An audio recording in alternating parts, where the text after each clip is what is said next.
नमस्कार, मेरा नाम है अमिताभ और दृष्टि आईएएस की इन डिप श्रृंखला में एक बार फिर से आपका स्वागत है। हर स्थान की अपनी विशेष विशेषता होती है, चाहे वो भौगोलिक हो, सांस्कृतिक हो, राजनीतिक हो या सांस्कृतिक हो।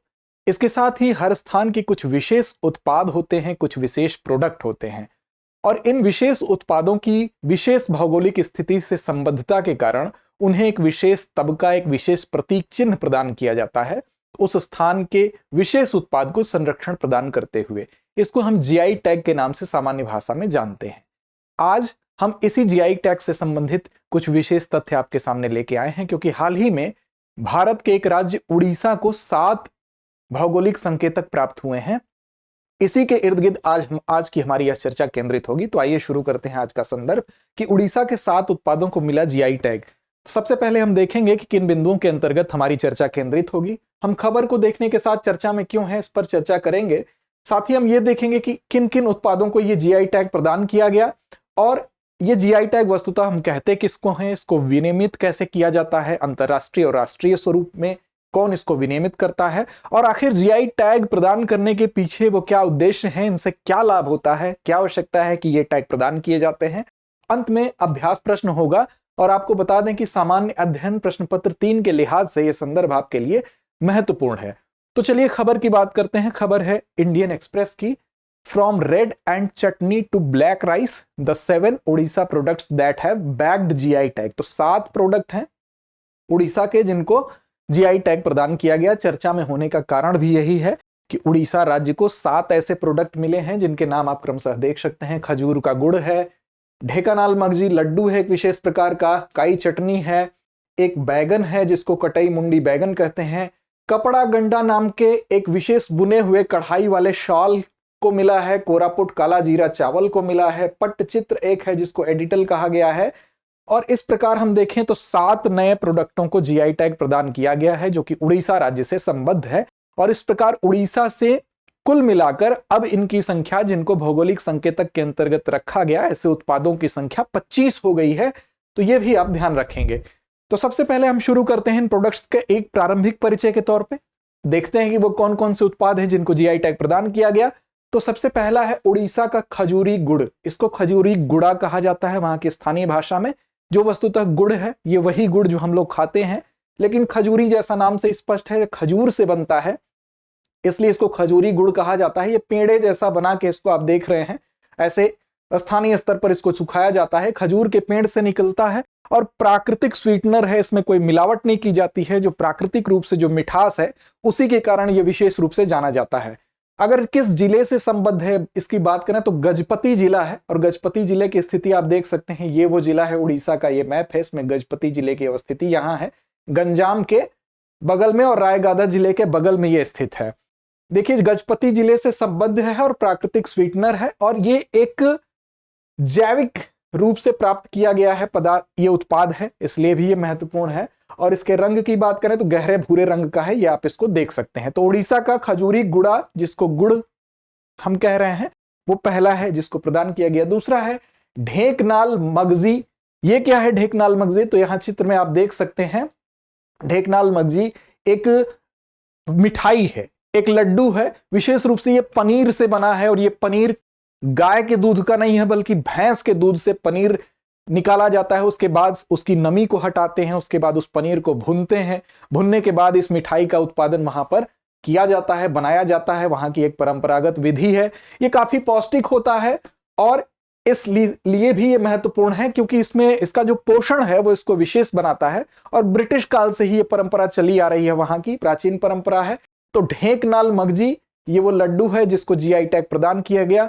ये कहां है? तो गोंदिया ब्लॉक, ये ध्यान रखेंगे, मंदार सांदगी क्षेत्र इसके उत्पत्ति का जिला है। अब धीरे धीरे ये पूरे जिले में फैल गया है। ये बेसिकली गोंदिया जो ब्लॉक है ये वहां का ढेकनाल जिला है। ढेकनाल जिले को आप देख सकते हैं मैप में कि ढेकनाल जिला कहां स्थित है। तो आप जरा हमें कमेंट करके बताएं कि जो ढेकनाल जिला है, मैं तो यहां मेंशन कर दूंगा कि ढेकनाल जिला किन 2 जिलों के मध्य स्थित है, ये आप कमेंट बॉक्स में कमेंट करके बताएं। इसके बाद अगर हम बात करें तो सिमलीपाल काई चटनी काफी चर्चा में रहा। सिमलीपाल काई चटनी, उसके चर्चा में रहने का कारण भी है। क्या है सिमलीपाल काई चटनी? तो आप ध्यान दें, सबसे पहले ये यहां पर आपको एक संरचना दिखाई दे रही है, चींटियां हैं। और इन चींटियों से ही ये विशेष रूप से आम के पेड़ पर पाई जाती हैं, और भी 2-3 तरह के पेड़ हैं, कटहल के पेड़ पर भी पाई जाती हैं। तो ये जो चींटियां हैं इसको लाल बुनकर चींटियां कहते हैं, और इन्हीं चींटियों से ये चटनी बनाई जाती है। तो ये एक काफी परंपरागत व्यवस्था वहां की है, विशेष रूप से जो मयूरभंज डिस्ट्रिक्ट है, आप यहां मैप में देख सकते हैं मयूरभंज डिस्ट्रिक्ट ऊपर है। मयूरभंज जिले के जो जंगल में जो आदिवासी समूह रहते हैं, प्राचीन जो समूह, वहां के लोगों का ये पारंपरिक व्यंजन है। वस्तुतः होता क्या है कि यहाँ मयूरभंज जिले में जो 500 ऐसे आदिवासी परिवार हैं, इन परिवारों में ये परंपरा चली आ रही है। इसके आधार पर उनकी अर्थव्यवस्था काफी आधारित है इस पे। इन चींटियों को वो 600 रुपए प्रति केजी के हिसाब से ये चींटियां बिकती हैं, और इनकी जब चटनी बनती है तो वो 1000 रुपए प्रति किलो के हिसाब से बिकती है। और ये चींटियां जो है सिमलीपाल के जंगल में भी पाई जाती हैं। ये वही सिमलीपाल है जो कि अपने सेमल के वृक्ष के कारण, पौधे के कारण, जो कपास होता है उसके कारण इसका नाम सिमलीपाल पड़ा, और ये हाथियों के लिए जाना जाता है, ये आपको पता होगा। विशेष रूप से इन चींटियों के लिए ऐसा कहा गया, हाल ही में उड़ीसा के एक विश्वविद्यालय ने शोध किया और पाया कि इन चींटियों से बना ये जो उत्पाद है इसमें पौष्टिक तत्व काफी हैं, और कई ऐसी बीमारियां हैं जैसे बुखार, सर्दी, जुकाम में भी ये काफी लाभकारी होता है। और इसमें protein, calcium, zinc, vitamin B12, iron, magnesium, potassium प्रचुर मात्रा में पाए जाते हैं। तो पौष्टिक लिहाज से भी मयूरभंज जिले की ये विशिष्ट, जो आपको लाल बुनकर चींटियां दिखाई दे रही हैं, इनसे बनने वाली चटनी को भी सिमलीपाल काई चटनी के रूप में इसको प्रदान किया गया है GI टैग। अगला है नयागढ़ कांतिमुड़ी बैगन। ये बैगन है, आप देख रहे हैं चित्र में। इस बैगन की खास बात क्या है कि इसमें बीजों की संख्या बहुत ज्यादा होती है। इसके जो पत्ते होते हैं, इसकी जो टहनियां होती हैं, उस पर कटीली काफी संरचना होती है, कांटेनुमा होती है, आकार में छोटे होते हैं, चमकदार होते हैं। अब देखिए इसमें खास बात क्या है। सबसे खास बात तो यह है, कोई फसल अगर जल्दी तैयार हो जाती है, जल्दी पक जाती है, तो वो हमेशा खास होती है। तो ये जल्दी तैयार होती है। साथ ही अगर उस फसल में खराब होने की दर कम होगी तो भी वो फसल अच्छी मानी जाएगी। ये दोनों गुण इसमें पाए जाते हैं। क्यों? क्योंकि इसकी जो प्रतिरोधक क्षमता है वो ज्यादा है, कीटनाशक इसको कम प्रभावित कर पाते हैं, इसीलिए जो कीटनाशकों का प्रयोग है इस फसल में बहुत कम होता है। अब आप देखें, प्रमुख कीटों के प्रति प्रतिरोधक होने के कारण ही यह विशिष्ट हो जाता है। और इसकी स्थिति की बात करें तो नयागढ़ जिला ये है। इस जिले की स्थिति आप देख रहे हैं। नयागढ़ जिले में इसकी बड़े पैमाने पर खेती की जा रही है, और 1 हेक्टेयर में ऐसा माना जा रहा है कि लोग 200 क्विंटल तक इसका उत्पादन कर रहे हैं, और 60 रुपए प्रति केजी तक बिक भी रहा है। वस्तुतः क्या था कि ये यहाँ पर जो इसके पहाड़ी एरिया थे, वहां से यहाँ पर बीज लाए गए, और अब बड़े मात्रा में यहाँ से इसकी खेती शुरू हुई। लगभग 100 साल पहले ये पौधे उगाना शुरू किया गया, और अब बड़े मात्रा में नयागढ़ कांतिमुड़ी बैगन को उगाने के कारण इस विशेष क्षेत्र से पहचान मिली, और नयागढ़ जिले में ये अब बड़े पैमाने पर उगाया जाता है, इसलिए इसको GI टैग प्रदान किया गया। अगले जो उत्पाद है उसकी बात करें तो कपड़गंडा शॉल, नाम से स्पष्ट है, शॉल है। चित्र में आप यहां देख सकते हैं। इस शॉल की अगर बात करें तो ये एक विशेष जनजाति है, डोंगरिया कोंध। तो डोंगरिया कोंध लोगों से संबंध है, और इस विशेष ट्राइब की जो महिलाएं हैं उनके द्वारा इस शॉल को बनाया जाता है, निर्मित किया जाता है। इसमें क्या होता है, तो जो मटमैले और मोटे कपड़े होते हैं उसका बैकग्राउंड आप देख सकते हैं, और उसमें लाल, पीले, हरे रंग से कढ़ाई की जाती है। उसके बाद इसको निर्मित किया जाता है, बनाया जाता है। इसमें जो अलग अलग रंग हैं वो अलग अलग चीजों का प्रदर्शन करते हैं। जैसे हरा रंग है, हरा रंग जो है पहाड़ और पहाड़ियों का प्रदर्शन करता है। इसके अलावा आप देखें पीला रंग है, पीला रंग शांति और खुशहाली को व्यक्त करने के लिए इस्तेमाल किया जाता है। वैसे ही लाल रंग है, लाल आप जानते हैं कि त्याग का प्रतीक है, तो रक्त का प्रतीक है, उनके श्रम को दर्शाता है। तो लाल, पीला, हरा, ये तीनों ही रंग दिखाए गए हैं। और इसमें जो आकृति है आप देखेंगे, ये आकृतियां जो आप देख रहे हैं, तिकोनी आकृतियों का प्रयोग हुआ है। ये तिकोनी आकृतियां बेसिकली, इसका भी रीजन है, क्यों? क्योंकि जो पहाड़ है उन पहाड़ों के महत्व को दर्शाने के लिए, पहाड़ों की आकृति भी ऐसी ही होती है, तो पहाड़ों की इंपॉर्टेंस को दर्शाने के लिए जो कपड़गंडा शॉल है उसमें तिकोनी आकृतियों को उकेरा जाता है। और डोंगरिया जो लोग हैं इनके में जब हम, जैसे हमारे यहाँ किसी का जन्मदिन होता है तो स्नेह को प्रदर्शित करने के लिए हम उपहार देते हैं, वैसे ही डोंगरिया लोग क्या करते हैं कि जब उनके यहाँ स्नेह का प्रदर्शन करना होता है तो उस समय इस विशेष शॉल को, कपड़गंडा शॉल को उपहार के तौर पे दूसरे को दिया जाता है। इसको देखें तो आप ध्यान दें, डोंगरिया जो क्षेत्र है वो रायगढ़ एरिया है, यहां से संबद्ध है। आगे अगर देखें तो कोरापुट काला जीरा चावल। अब देखिए कोरापुट काला जीरा, काला जीरा का नाम ही है, जीरे से मिलता हुआ। और जीरा कैसा होता है? काला होता है ये चावल, लेकिन इसकी शक्ल जो है वो बिल्कुल जीरे से मिलती है, इसीलिए इसको काला जीरा भी कहा जाता है। आप यहां चित्र में देख सकते हैं, ये देखने में चावल बिल्कुल काला होता है। अमूमन चावल सफेद रंग का होता है या हल्के पीलापन लिए होता है, लेकिन ये बिल्कुल काला जीरा होता है, इसी कारण इसको काला जीरा चावल कहते हैं। इसको चावल का राजकुमार भी कहा जाता है और इसकी विशेष सुगंध होती है, बहुत सुगंधित होता है ये चावल, स्वाद बहुत अच्छा होता है। इसकी बनावट और पोषण के मूल्य के कारण इसको चावल का राजकुमार कहा जाता है। और ये काफी पुराना परंपरागत रूप से यहाँ उगाया जाने वाला ये चावल है। तकरीबन 1000 वर्षों से इसकी परंपरा चली आ रही है। खास बात यह है कि परंपरागत रूप से उगाया जा रहा है और परंपरागत विधि का इस्तेमाल भी किया जा रहा है, क्योंकि आज भी जैसे झूम खेती है, झूम खेती में क्या खासियत होती है कि वो परंपरागत तरीके से उगाई जाती है, इसमें बहुत वैज्ञानिक विधियों का प्रयोग नहीं किया जाता है। ठीक उसी प्रकार इसमें भी आप देखेंगे तो इसमें पारंपरिक ज्ञान और प्रथाओं का पालन आज भी किया जाता है काला जीरा को उगाने में। इसीलिए इसको, इसकी पुरानी संस्कृति को संरक्षित करते हुए इसको जीआई टैग प्रदान किया गया है। तो यह भी याद रखेंगे, कोरापुट जो डिस्ट्रिक्ट है वहां से संबद्ध है। इसमें हीमोग्लोबिन, इस ऐसा कहा जाता है कि चावल को खाने से जो हीमोग्लोबिन है शरीर में उसकी वृद्धि हो जाती है। तो ये इसकी खास बात है, 1000 वर्षों से संरक्षित चावल है। अगला है लॉन्जिया सौरा पेंटिंग। ये एक प्रकार की पेंटिंग है, इसको भी जीआई टैग दिया गया है। इस पेंटिंग की अगर बात करें तो यहां पर आप देखें, ये वो पेंटिंग है और ये रायगढ़ जिला जो है यहाँ का उससे संबंध है, इस जिले से ये संबंध है। इस पेंटिंग की खास बात क्या है कि ये पेंटिंग घरों में सजाई जाने वाली पेंटिंग नहीं, ये भित्ति चित्र है, अर्थात दीवार पर बनाई जाने वाली पेंटिंग है। यहाँ की जो मिट्टी की दीवारें होती हैं, खास करके जो बाहरी बाउंड्री होती है उस पर यह पेंटिंग बनाई जाती है और लाल या भूरे बैकग्राउंड के ऊपर पेंटिंग करके अपने जो पूर्वज हैं उन पूर्वजों के प्रति, भगवान के प्रति एक तरह से आभार व्यक्त किया जाता है ये चित्र बना के। ये देखें आप, यहाँ का जो पीवीटीजी जो समुदाय है उसमें रायगढ़ जिले में ये प्रचलित है। घरों की मिट्टी की दीवार पर चित्रित बाहरी भित्ति पर बनाई जाती है, लाल और मैरून इसका बैकग्राउंड होगा, पृष्ठभूमि होगी और सफेद रंग से यह पेंटिंग बनाई जाएगी। तो ये आप ध्यान रखेंगे विशेष रूप से लॉन्जिया सौरा पेंटिंग के संदर्भ में।